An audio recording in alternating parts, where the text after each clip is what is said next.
Hawaï. 6 îles magiques et une multitude d'îlots qui s'étalent sur 2700 km au milieu du Pacifique. D'Honolulu, la capitale, l'Amérique est à 4000 km, le Japon à 6000. Des îles volcaniques nées il y a environ 30 millions d'années de la rencontre entre l'eau et la lave. Ici, la Terre gronde encore et la dernière grande éruption remonte seulement à 1984. Sur ces rochers, des oiseaux et des insectes furent les premiers à s'installer. Puis ce fut le tour des oies, symbole de l'archipel, ou des phoques moines aujourd'hui en danger. L'homme est arrivé plus tard, 500 ans après Jésus-Christ. Des Polynésiens venus des îles Marquises à bord de leurs pirogues, apportant avec eux leur culture et ses rituels colorés. Puis, pendant des siècles, Hawaï a été une puissante monarchie polynésienne, comme en témoigne le palais Lolani à Honolulu. En 1959, l'archipel est devenu le 50e État des États-Unis. Depuis, dans les rues de la capitale, on fête le 4 juillet, le jour de l'indépendance américaine.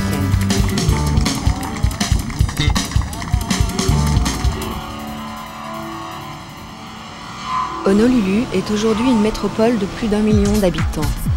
Avec ses quartiers d'affaires, ses enseignes lumineuses et ses fast-foods face aux plages de Waikiki. Une ville trépidante, métissée, où les Japonais sont prédominants. Ils représentent près d'un quart de la population. Les Polynésiens ne sont plus qu'1%. Et quand la nuit tombe à Honolulu, la fête commence. Hawaï est surtout réputé pour son art de vivre. C'est l'esprit aloha, un mot qui signifie tout à la fois bonjour, bienvenue et je t'aime. Un mot synonyme de l'hospitalité hawaïenne. Un art de vivre incarné par le surf, pratiqué sous toutes ses formes. Un symbole de ces îles. Ukipa Beach, sur l'île de Maui, est le spot de référence pour les véliplanchistes. À Hawaï, on peut faire toutes sortes de sports de glisse. Le surf, c'est avec lui que tout a commencé. On grimpe dessus pour descendre les vagues. Le windsurf, on ajoute une voile, et voilà.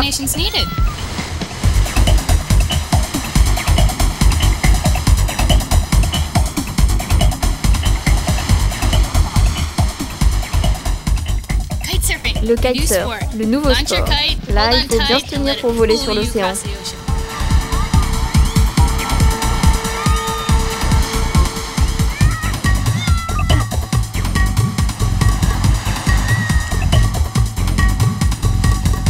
En novembre et en décembre, de gigantesques vagues nées dans les tempêtes arctiques viennent se briser sur la côte nord. Elles deviennent, comme chaque hiver, le terrain de prédilection des surfeurs du monde entier. Un sport pratiqué par les Polynésiens, comme le rapporta déjà James Cook en 1778.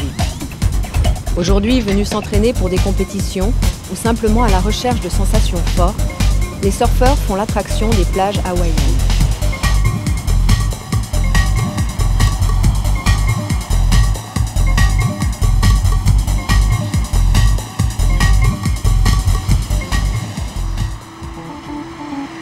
Voici Alewa, une petite ville entièrement tournée vers le surf.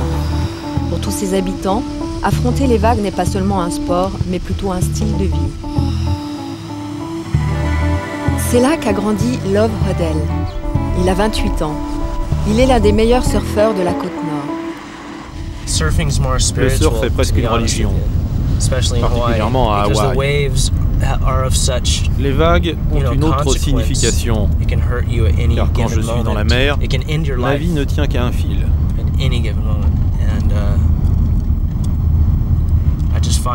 De ce fait, à travers le surf, je me sens plus près de Dieu et de moi, bien entendu.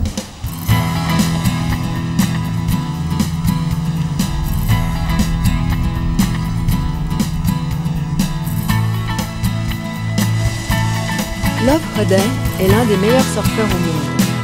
Alors depuis 10 ans, il parcourt la planète à la recherche des meilleurs spots de surf. Et nulle part ailleurs, il ne retrouve les mêmes sensations que chez lui.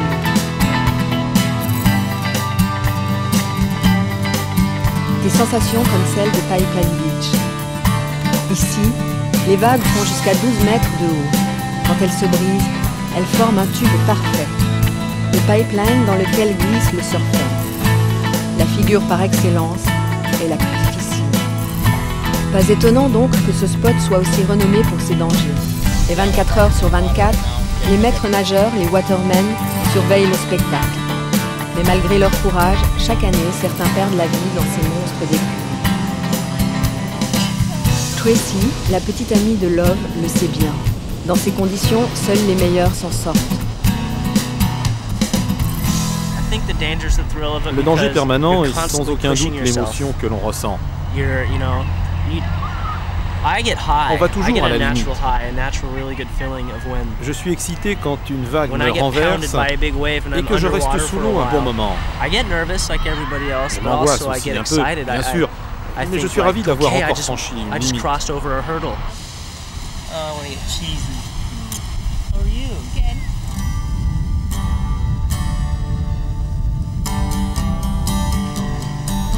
Mais jusqu'à présent, l'œuvre d'elle s'en est très bien sortie.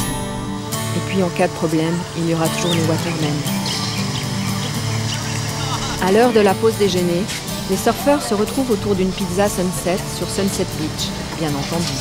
La meilleure pizza de la côte nord est l'endroit idéal pour se détendre.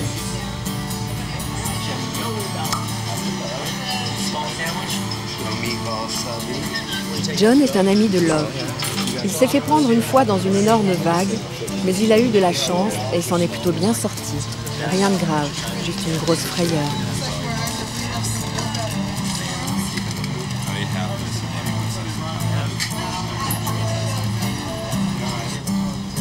Sur la côte nord, les vagues sont devenues une véritable industrie.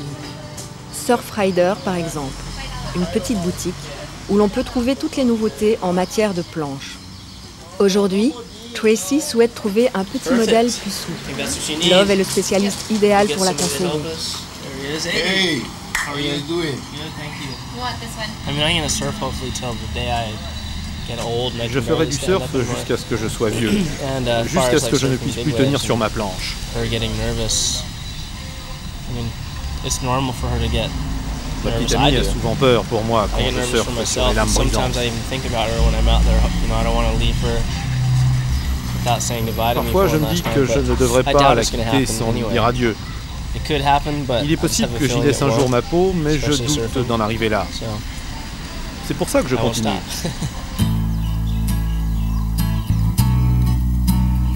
Toujours est-il que le surf a permis à Love de gagner suffisamment d'argent pour s'offrir une petite maison. Une maison sur la côte nord, bien entendu, et avec vue sur la mer.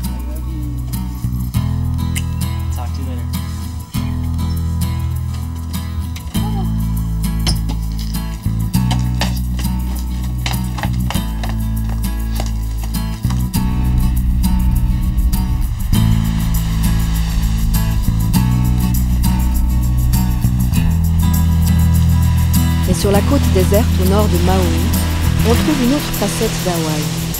Voici le village de Hana, l'un des derniers villages traditionnels de Hawaï. Ici, les habitants ne vivent pratiquement que de l'agriculture et de l'artisanat.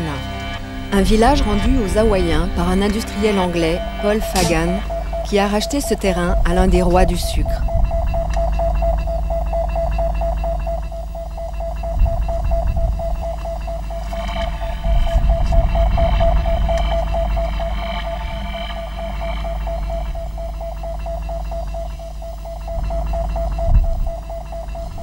Don Hatay n'a jamais rencontré ce mécène blanc, mais il pense à lui tous les jours. Car Don lutte pour que survive, face à l'américanisation, l'héritage spirituel et culturel de ses ancêtres. Avec un haka, une incantation, il prie les dieux pour son peuple privé de ses droits depuis la fin du XVIIIe siècle. Hana est le dernier bastion de la vie traditionnelle d'Hawaï. Les problèmes de la culture occidentale sont étrangers aux gens d'ici. Ils sont affectueux et accueillants. C'est notre philosophie. Il est important que Hana ne change pas. Les progrès de la modernité ne doivent pas y pénétrer.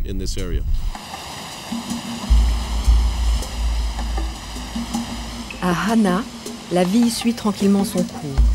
Sur le marché, on va vendre la récolte de la journée et toute la famille est venue donner un coup de main.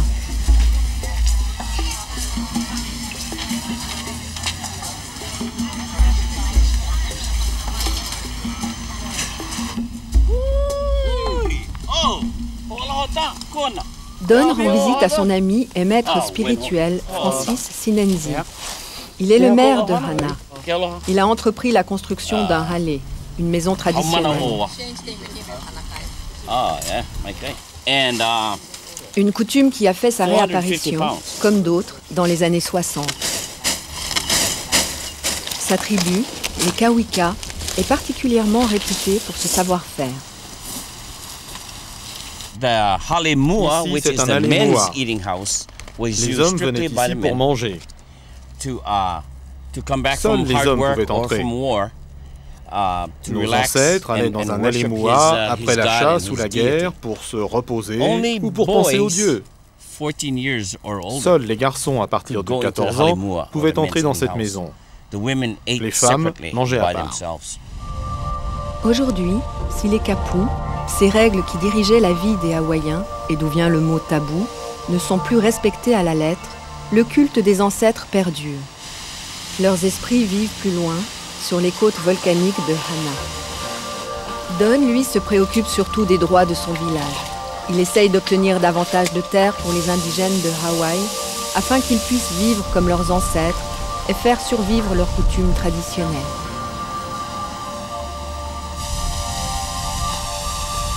Ainsi, Don grimpe dans la montagne vers un lieu sacré, une cascade sous laquelle il vient se laver de ses fautes.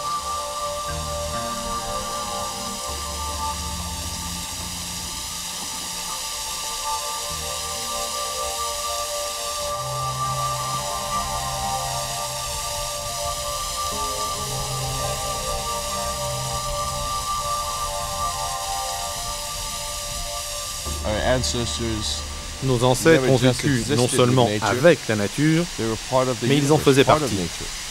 Ils ne faisaient qu'un avec l'environnement, spirituellement et physiquement. Aujourd'hui, nous essayons à nouveau de retrouver cette harmonie. À Hawaï, on dit « Pono ». Ça signifie harmonie, ne faire plus qu'un avec l'univers. Pour conserver cette harmonie, Don continue de prier les dieux. Et qui sait, peut-être un jour ils l'exauceront. Dans la mythologie hawaïenne, l'eau et le feu sont les messagers des dieux. Ils ont donné vie à l'être humain. Le feu a forgé la terre, l'eau transporté les semences, mais de la nature originelle de ces îles, il ne reste plus rien. Sur les terres, les espèces importées par l'homme ont pris le dessus. À Hawaï, Anna Young se bat pour que le phénomène ne se reproduise pas sous l'eau. Elle habite Lahaina, sur l'île de Maui, un port autrefois consacré à la pêche à la baleine. Anna est biologiste et océanologue, depuis toujours une fervente protectrice de la nature.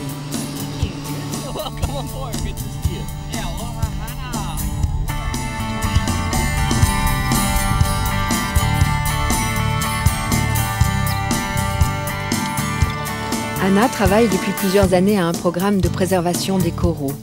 Noah est stagiaire et travaille avec elle. 500 espèces différentes de coraux peuplent les eaux tropicales d'Hawaï. Plusieurs d'entre elles sont menacées par la dégradation de leur environnement. Partout le corail blanchit, signe de sa mort. Alors, pour protéger les récifs, ces jardins de coraux, Anna a réclamé la mise en place d'un programme de réimplantation du corail. Une idée qui entre-temps a fait école dans le monde entier.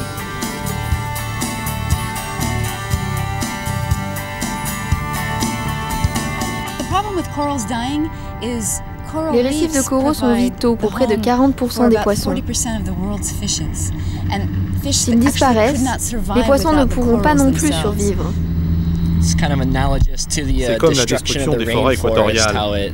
De nombreuses espèces animales sont menacées. Les récifs de coraux, ce sont quelque part les forêts équatoriales de l'océan. Ces biologistes sont basés au Maui Ocean Center. Noah a 18 ans et étudie l'océanographie à Yale, une prestigieuse université américaine. Il vient travailler ici pendant toutes ses vacances.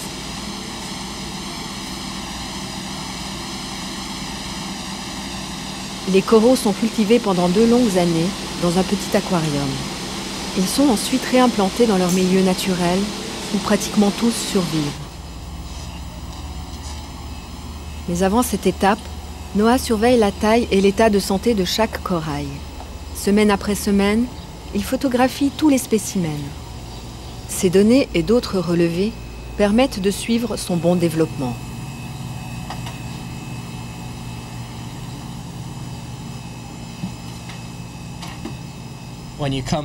Travailler dans un laboratoire comme le Maui Ocean Center, c'est rencontrer une multitude de gens qui se préoccupent de l'état du monde. Tous essayent de rendre à la nature ce qui lui appartient. Tous savent que quelque chose ne va pas dans le monde et c'est à nous qu'il incombe de le changer.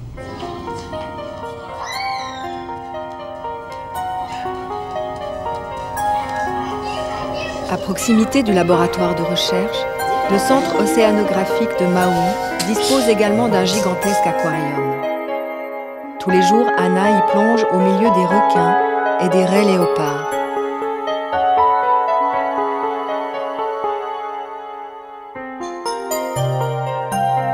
Cet aquarium est une attraction pour les visiteurs. Il s'y presse à l'heure où l'on nourrit les poissons. Un succès qui permet d'alimenter les budgets de recherche. Les entrées et les dons sont les seules ressources du centre. Des ressources importantes. Les sommes ainsi récoltées permettent notamment de financer le programme de réimplantation du corail.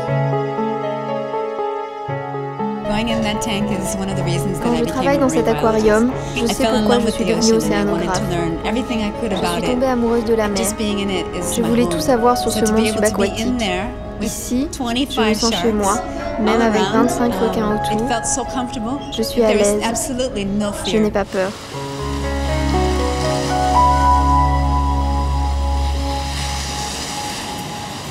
Au milieu des poissons, des requins et du corail, Anna travaille là où elle a toujours rêvé de le faire. Et Anna est un exemple pour tous les jeunes habitants d'Hawaï qui doivent apprendre à respecter la mer et ses richesses.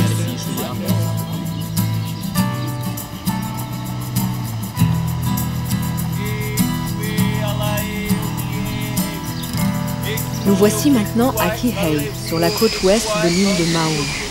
Un jour pas comme les autres. On célèbre une pirogue. La pirogue fait partie de la culture traditionnelle hawaïenne et sa première mise à l'eau est un événement. C'est toute une cérémonie où l'on rend hommage aux dieux pour leur demander d'accorder leur protection aux nouveaux bateaux. Alika Atai est président du plus ancien club de pirogue d'Hawaï. Comme pour tout Hawaïen respectueux des traditions, ce baptême a pour lui une grande signification.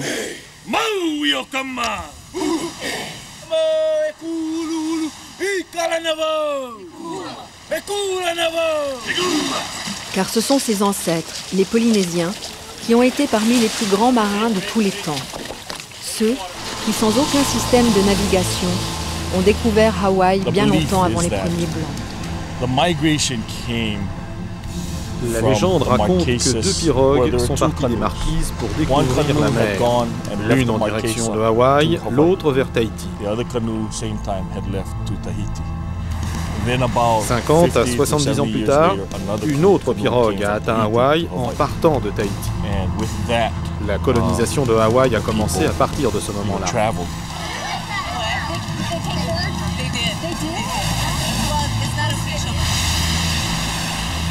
Aujourd'hui, Alika entretient un peu la légende de ces aventuriers d'un autre âge. Il entraîne pour des courses les jeunes au maniement de la pirogue à balancier. Sévère comme un père, il exige de ses élèves une grande discipline. Tous ses espoirs sont en eux.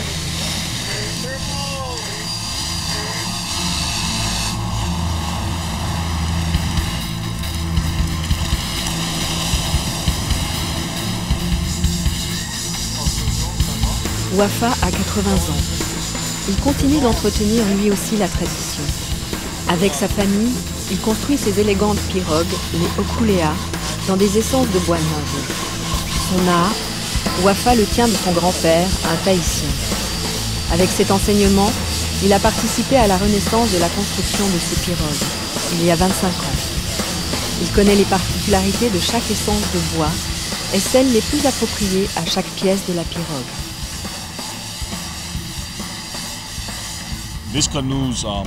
Ces pirogues sont construites pour la course en mer, pour passer sur les vagues et dans les courants.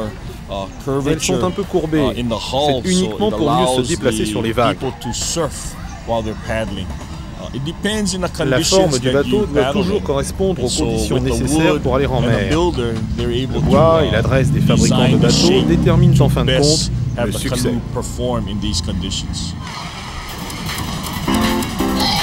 Chaque samedi, les meilleures équipes de pirogues d'Hawaï s'affrontent. Cette fois, c'est Kihei qui accueille la compétition. Un événement dans cette petite ville de Maui.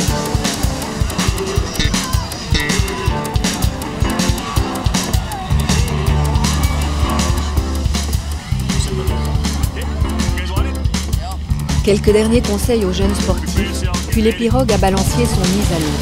Toute la journée, des équipes d'hommes, de femmes, d'adultes comme d'enfants vont se mesurer dans des courses par catégorie.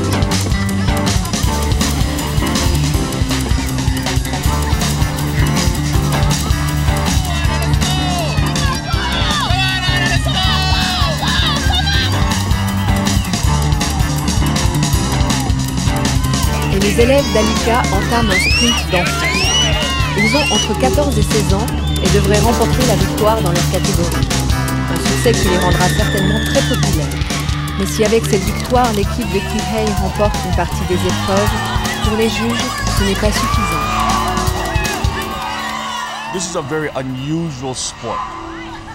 C'est un sport très inhabituel. Le seul sport au monde où des équipes peuvent aligner des participants de toutes les générations.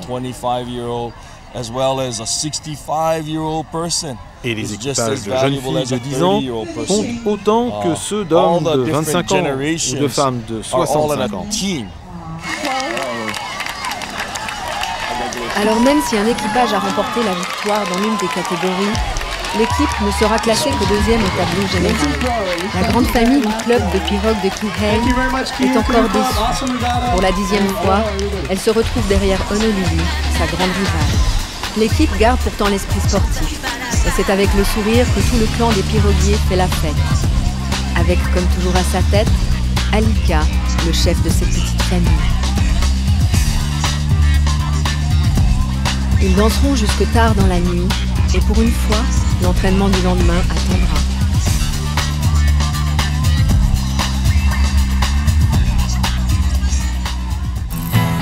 Mais Hawaï, c'est aussi le feu. La chaîne des volcans Kilauea offre une vision des origines du monde. Parmi ces volcans, il y a l'un des plus actifs de la planète, le Pelé. Il bouillonne sous cette gigantesque montagne. Don Swanson est là pour le surveiller au quotidien.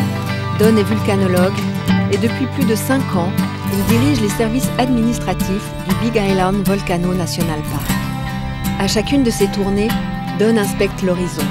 Il vérifie si le paysage n'a pas connu de bouleversement. En effet, Hawaï est un archipel volcanique. Il s'est formé sur un point chaud.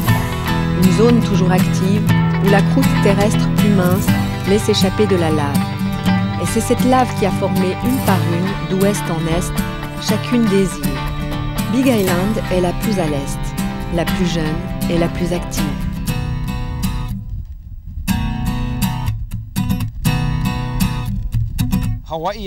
Hawaï n'existerait pas sans ces volcans. Quelque part, c'est une chance qu'il y ait sous nous ce hotspot dans le manteau de la croûte terrestre. Grâce à lui, grâce à la lave brûlante, ont émergé ces nouvelles terres. Ça fait 65 millions d'années que ça dure et on n'en verra sûrement jamais la fin. On ne peut accéder à la véritable attraction du Volcano National Park qu'en hélicoptère. Une routine quotidienne pour Don Swanson. Cette attraction, c'est le Pu'u'o'o. Depuis 1983, il est en éruption. Et si parmi les 500 volcans du monde, le Pu'u'o'o est considéré comme le plus actif, il est pourtant l'un des moins dangereux. C'est juste la marmite infernale d'Hawaï qui bouillonne tranquillement. Tous les volcans de l'archipel sont de type bouclier. Ils ne sont pas dangereux car les éruptions ne sont pas explosives, mais effusives. Ce ne sont que des coulées de lave visqueuses qui se déversent lentement et créent parfois un spectacle extraordinaire. Ainsi, ici, sur le littoral, à la rencontre entre l'eau et le feu, une longue coulée conduit la lave incandescente se jeter jusque dans la mer.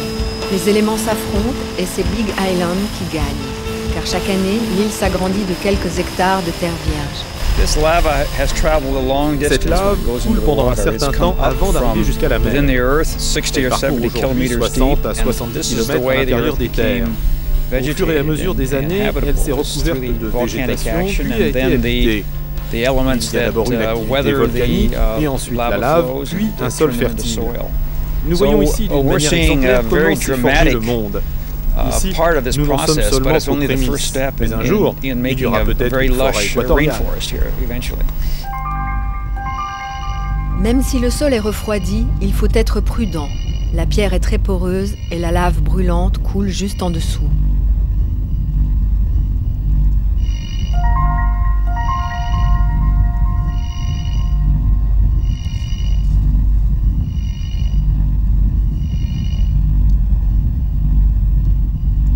Pour prélever des échantillons, Don et son pilote fixent sur un câble en acier un poids en fer.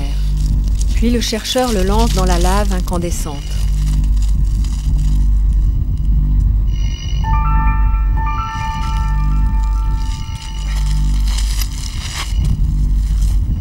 Il le retire ensuite très rapidement avant que le câble ne fonde.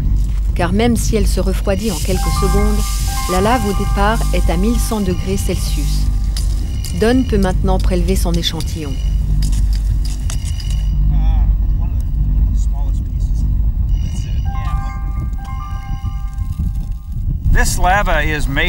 Cette lave contient 50% de soufre. C'est du basalte, la lave que l'on trouve le plus fréquemment. Il est dangereux de rester près de cette cheminée, surtout à cause du gaz qui se dégage de la roche liquide. Avec l'aide d'un chimiste, Don analyse ses échantillons de lave en laboratoire. Des résultats, il peut déduire le niveau d'activité du volcan et faire des projections. Mais des estimations précises restent malgré tout impossibles. L'heure de l'éruption d'un volcan restera toujours une surprise pour lui. En tout cas, pour l'instant, le sismographe reste tranquille. Il mesure les secousses qui agitent l'écorce terrestre. Celles qui s'inscrivent cette fois proviennent d'un séisme quelque part en Amérique du Sud. C'est loin, et Don peut tranquillement partir en excursion. Une occasion rare pour un scientifique. Hawaï continue de se transformer. Les îles apparaîtront d'un jour. Au sud de Big Island, par exemple, il y a un volcan sous-marin. Il ne lui reste qu'à grandir de 1000 mètres pour émerger hors de l'eau et faire surgir une nouvelle île.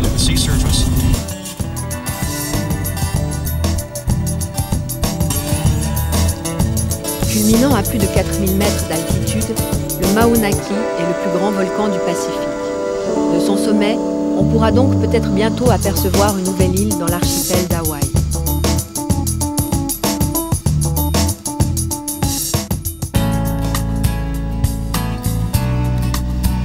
En matière de nouveautés, Waikiki n'est pas en reste.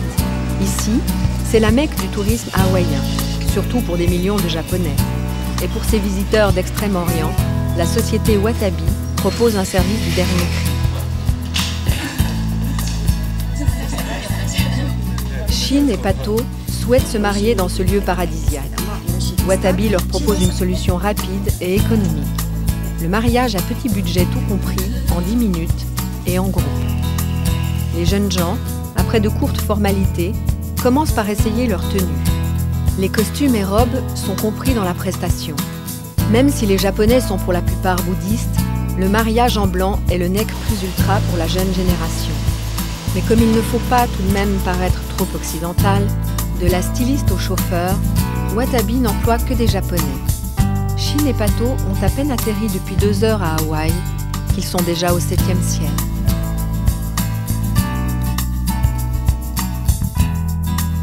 La cérémonie se déroule à Saint-Peter, une église bien loin de l'exotisme oriental. L'aspect ecclésiastique n'a en tout cas rien de japonais. Pourtant, les prêtres, comme le révérend Olson, sont très appréciés pour leur efficacité. Lui, il a déjà marié 10 couples aujourd'hui et la société Watabi en programme jusqu'à 50 par jour dans sa machine à fabriquer les mariages, soit environ 17 000 par an, Hawaï est le premier État des États-Unis en nombre de mariages. À peine 20 minutes plus tard, le révérend Olson en a terminé avec le couple numéro 11. Shin et Pato sont mariés. Maintenant, aux photographes et caméramans d'immortaliser la scène. Eux aussi sont compris dans le package de 2 000 €. Un dernier rapide aloha à la caméra et le couple fait partie des heureux élus du mariage hawaïen.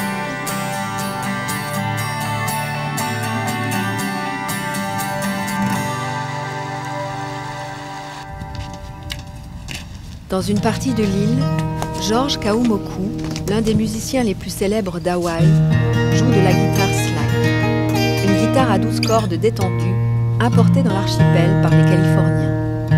They actually had 3 different guitars. One that they played the bass with, called the guitarro. Il jouait la basse. And then they had one 6-string that they played the rhythm with. And then they had a 4-string tenor that they played the lead. But what the Hawaiians heard is one sound, so they heard the bass, the rhythm, and the lead.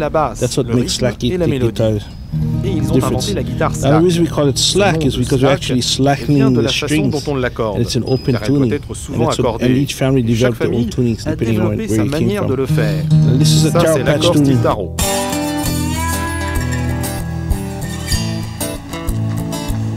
George est un Hawaïen de souche. S'il a donné le nom de taro à sa façon de jouer, c'est pour rendre hommage à une plante d'Hawaï déjà cultivée par ses ancêtres. D'ailleurs, avec quelques amis polynésiens attachés comme lui aux traditions, George a repris lui aussi la culture du taro. Une exploitation sur Maui, à l'intérieur des terres qu'il gère collectivement. Certains ont même choisi de vivre en permanence ici, sous la plantation. Le taro est une tubercule dont on fait le pole, une huile énergétique appréciée sur beaucoup d'îles océaniques. Mais pour George, sa culture est aussi une affaire de rituel.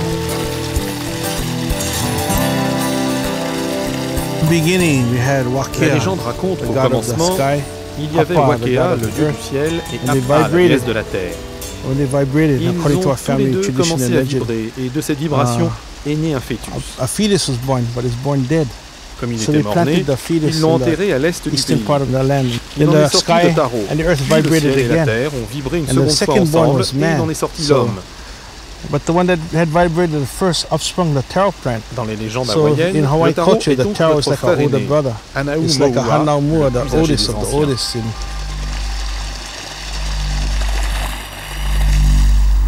À proximité de la plantation se trouve un lieu sacré. Pour un non-initié, ce ne sont que quelques pierres alignées sur le sol. Mais pour les Hawaïens, ce lieu est une sorte d'observatoire sacré. Les alignements de pierres indiquent très exactement la direction des 4 cieux de la cosmogonie polynésienne. George vient ici implorer la bienveillance des dieux et il utilise pour cela une mélopée traditionnelle. Mais ces chants ne sont pratiquement plus écoutés maintenant qu'Hawaï est avant tout américaine. Et George a parfois l'impression d'être un étranger dans son propre pays. Les vagues, les plages ont fait la renommée de l'archipel d'Hawaï. Ici, sur l'île de Kauai, tout porte à ne penser qu'à la détente. Et pourtant, même dans ce paysage paradisiaque, même sur le sable, quelqu'un s'affaire. Il s'appelle Chuck Blake, il est géologue. Et sur les plages où les touristes prennent du bon temps, Chuck, lui, est à pied d'œuvre pour son travail. Car Chuck est là pour ramasser des grains de sable. On peut trouver cela très romantique d'examiner le sable d'une plage, mais en fait, il y a des raisons beaucoup plus techniques à cela. L'une d'elles est d'établir d'où provient ce sable. On comprendra mieux ainsi ce qui s'est passé quand il aura disparu à cause de l'érosion de la côte. Par exemple, quand nous avons étudié ce sable-là, on a su qu'il venait du récif. Et nous avons découvert que le récif de Kauai est moins constitué de corail que d'une sorte d'algue. Maintenant, on comprend mieux comment le récif se forme et comment il produit le sable de la plage. Chuck n'a pas seulement fait des recherches sur toute la côte. Il a également photographié l'île du ciel et dressé une nouvelle carte. D'ailleurs, comme il aime à le répéter, il y a toujours quelque chose de nouveau à découvrir sur Kauai. L'île est la plus ancienne de l'archipel. Les marques laissées par l'océan sur la côte lui ont par exemple permis de déterminer l'orientation des vents dominants depuis 30 000 ans.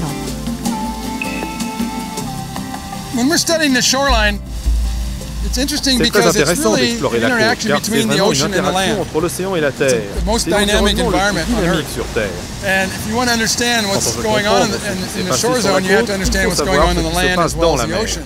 C'est pourquoi on n'étudie pas seulement sur la terre ferme, mais on doit aussi aller dans l'océan. Quand Chuck plonge sur les récifs d'Hawaï, il laisse les coraux et les poissons tranquilles. Lui, ce qu'il cherche ennuierait tous les autres plongeurs. Sous l'eau, il relève les positions et les orientations des bancs et des dunes de sable formées par les vagues. Grâce à ces observations, il pourra par exemple prévoir la formation dans le futur d'une plage sur la côte. Et ces endroits géologiquement intéressants peuvent aussi être extraordinaires pour le tout un chacun.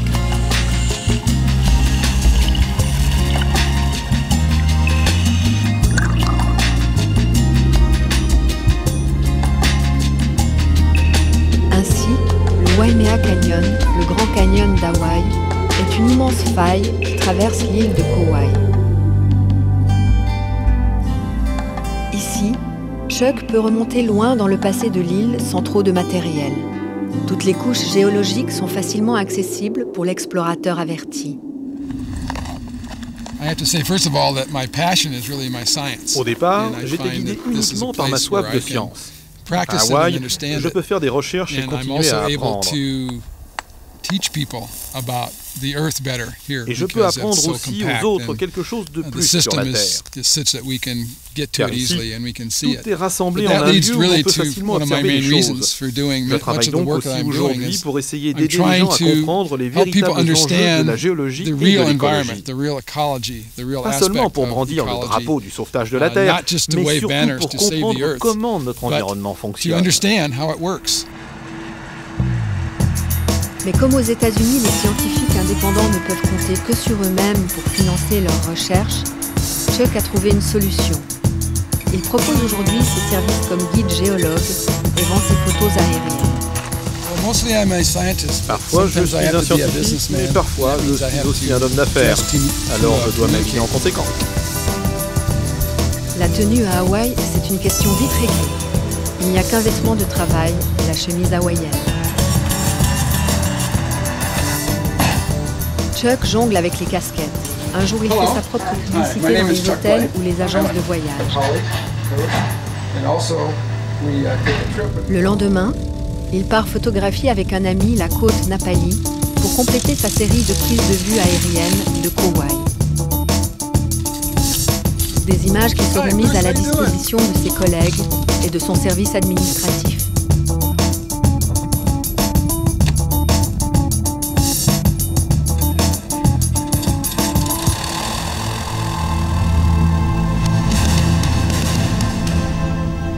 Depuis plus de 30 ans, Chuck travaille ainsi. Avant d'arriver à Kauai, il a travaillé en Alaska, en Indonésie, en Amérique du Sud. Mais avec Kauai, c'est une autre histoire, une passion, une fascination pour l'île et ses particularités géologiques qui l'ont enfin décidé à poser définitivement ses bagages.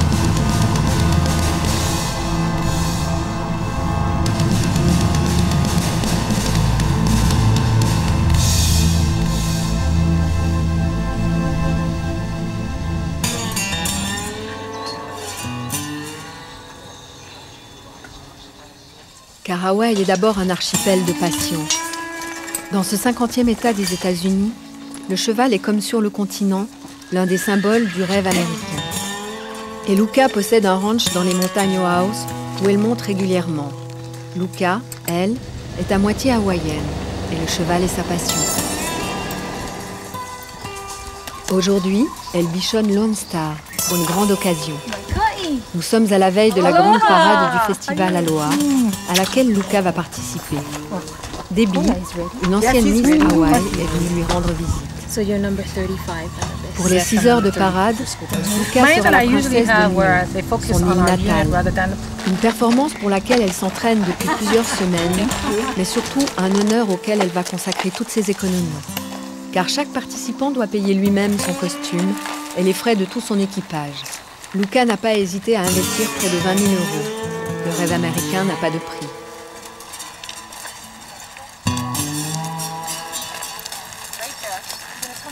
What you aspire to be is the queen of the parade. C'est l'espoir de devenir un jour reine. Once you finally get there, quand on y arrive, c'est le crowning moment. The downside to that is you can't ever ride again. On n'a plus jamais le droit de participer. C'est triste, mais au moins on est connu. Un spectacle géant. Le festival Aloha est la plus grande fête d'Hawaï, mais aussi la 3e plus grande parade des États-Unis. Des tonnes de fleurs viendront décorer les chars du cortège. 30 000 personnes assisteront au défilé venues de tous les coins d'Hawaï. Et la veille du jour J, il y a encore beaucoup à faire, notamment avec toutes ces fleurs qui ne pourront être installées qu'à la dernière minute, sous peine d'être fermées.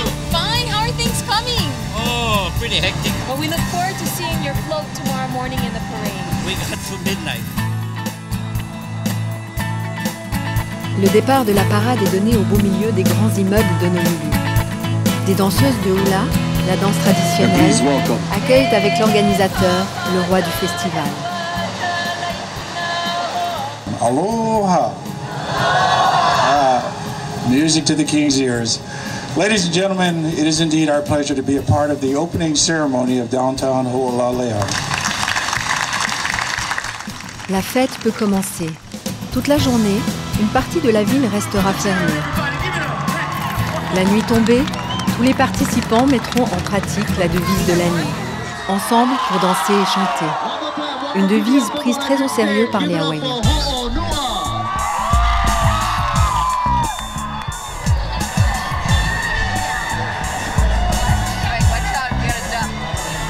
Et les festivités dureront jusqu'au petit matin. Les participants n'auront pas vraiment le loisir de dormir beaucoup. Il est 5 heures du matin.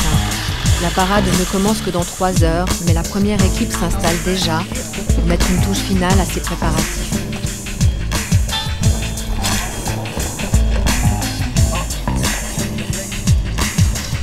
Luca n'a pas dormi. L'excitation la tient en éveil. Rien que sa coiffure a nécessité 3 heures de travail. À 6h30, tout est prêt. Debbie est également déjà debout. Good morning, Mona. How are you? This is the most anxious part of the parade. Le moment le plus excitant de la parade. At this point, all the horses and all the riders are actually just wanting to get on the horse and go.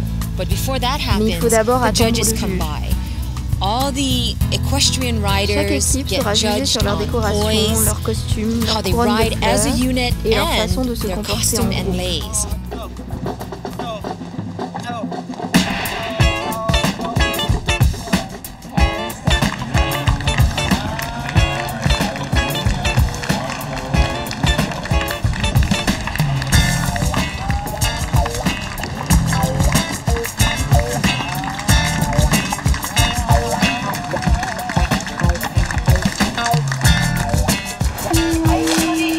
La gagnante sera la reine de l'année suivante.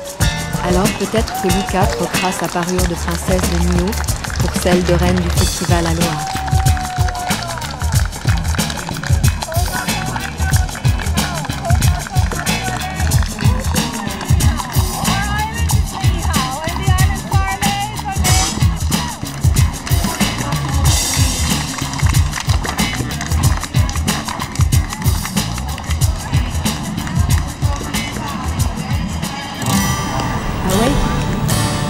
De la beauté et de la forme fait partie intégrante du style de vie. Elisa et Leana sont 2 adolescentes de Honolulu. Mannequins et danseuses de hula professionnelles, elles font leur jogging quotidien accompagnées par leur cousine californienne Tracy.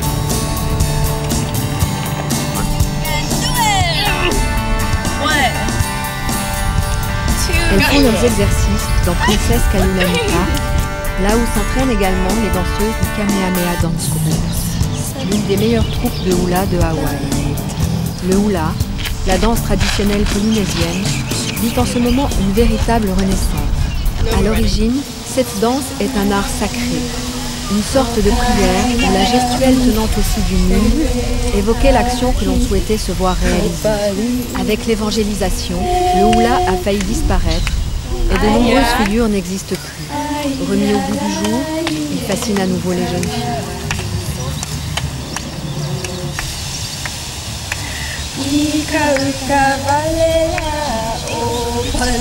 Léana et Elisa expliquent à leur cousine quelques mouvements. Dans le hula, les gestes doivent d'abord exprimer l'élégance et la grâce. Me and Liana, we started dancing when we were about 3 years old. We started dancing in the backyard in Kona, where we used to live on the Big Island. That's why we just love to dance, and it just goes like that. We take a lot of pride in our aloha spirit, which is what the Hawaiian Islands is known for. And I think we like to perpetuate that through our dance and through our traditional dance. And it's a lot of fun for us, and it's a great way to make a living. Car la vie à Waikiki n'est pas bon marché. C'est même l'une des villes les plus chères des États-Unis.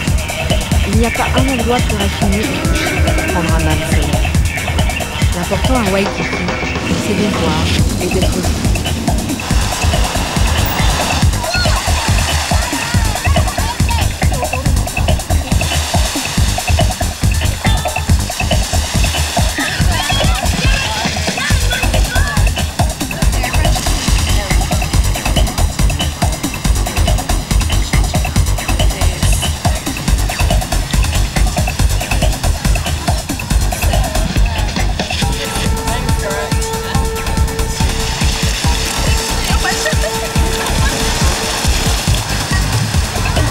Bien sûr, les opinions divergent sur Waikiki. Et certaines mauvaises langues prétendent même que c'est le pire endroit de la côte sud. Mais Léana a une opinion bien tranchée. Hawaii is no ko'oi, which means Hawaii is the best. And I realized that after I did all my travelings and stuff, that this is the most beautiful place in the world to live in. Not just because of the scenery, but because of the people that are here. So, je suis vraiment contente d'avoir la possibilité. I feel very fortunate and blessed to live in these islands. Et Hawaï la remercie. Léana a été élue Miss Rodeo, l'une des nombreuses reines de beauté d'Hawaï.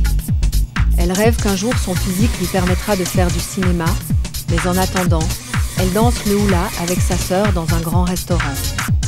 Dernier préparatif avant d'entrer en scène.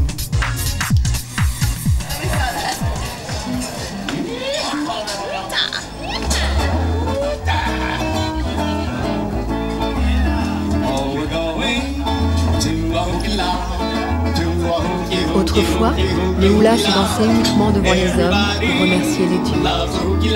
Aujourd'hui, c'est surtout une attraction touristique. Dans presque tous les restaurants d'Hawaï, les plus belles filles de l'île dansent pour divertir les clients. Malgré tout, le vrai hula feeling, l'émotion du hula est toujours là. Du moins pour Léana et Elisa. La cousine du continent, Tracy, elle doit encore s'entraîner un peu.